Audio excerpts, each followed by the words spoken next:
కళ్యాణ లక్ష్మి షాది ముబారక్ పథకాలను కాంగ్రెస్ ప్రభుత్వం నిలిపివేయడాన్ని నిరసిస్తూ బెల్లంపల్లి మార్కెట్ చౌరస్తాలో బీఆర్ఎస్ నాయకులు భారీ ధర్నా నిర్వహించారు.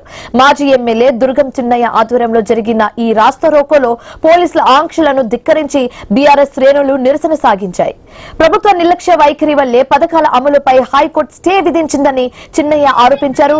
రైతు బీమా, రైతు బంధు, యూరియా కొరత వంటి సమస్యలను ప్రభుత్వం ఎందుకు పట్టించుకోవడం లేదని ప్రశ్నించారు. పేద మహిళల పెళ్లిలకు ఆర్థిక సాయం అందించే ఈ పథకాలను తక్షణమే పునరుద్ధరించాలని, లేకపోతే పెద్దెత్తున నిరసన కార్యక్రమాలు చేపడతామని చిన్నయ్య హెచ్చరించారు.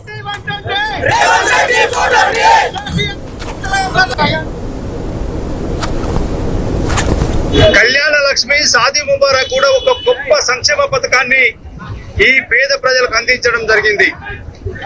ఏ ఇంట్లో పెళ్లి జరిగినా, గోండుగూడెం కావచ్చు, లంబడితండ కావచ్చు, దళితవాడ కావచ్చు, బీసీ వాడలు కావచ్చు, కుమ్మరివాడ, కమ్మరివాడ, అంశలివాడలలో ఎక్కడ పెళ్లి జరిగినా, ఏ ఇంట్లో పెళ్లి జరిగినా, ముఖ్యంగా ఆర్థికంగా వెనుకబడ్డటువంటి మైనార్టీ సోదరులు వాళ్ళ ఇంట్లో పెళ్లి జరిగినా ఇవాళ షాదీ ముబారక్ పేరు మీద, కళ్యాణ లక్ష్మి పేరు మీద మరి ₹1,00,000 సాయాన్ని అందించినటువంటి గొప్ప నాయకుడు కేసీఆర్ గారు.